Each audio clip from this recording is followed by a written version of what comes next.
নমস্কার, এটা আমাদের কনস্ট্রাকশন প্রজেক্ট ভেরিগেট ব্যারাকপুরে চলছে এই মুহূর্তে কাজ।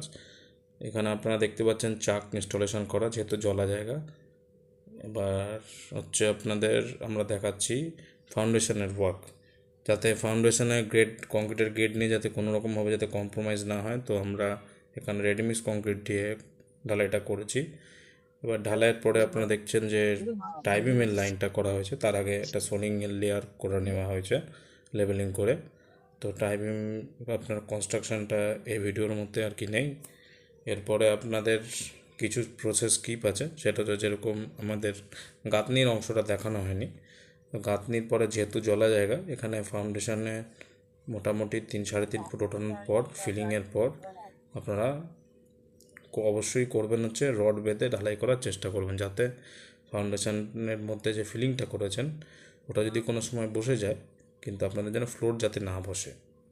তো এটা হচ্ছে এটাও আমরা রেডিমিক্স কংক্রিটে ঢালাই করেছি, যেটা আপনারা এই মুহূর্তে দেখতে পাবেন রেডিমিক্সের মধ্যে।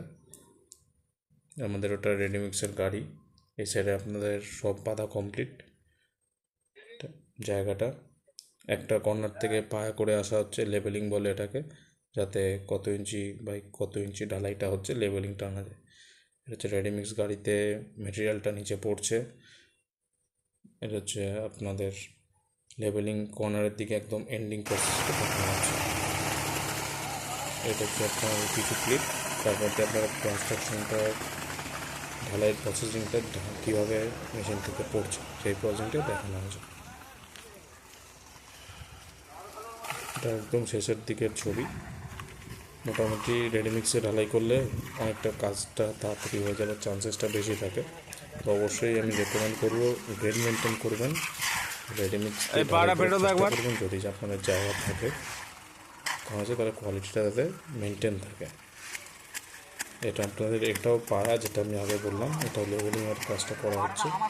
একটা কর্নার থেকে পায়া করে করে এসে পাটাটা পিটতে হচ্ছে। এটা হচ্ছে আফটার কমপ্লিশনে আপনার কোয়ার্টার কমপ্লিশনের ছবিটা হচ্ছে এটা। Thank you.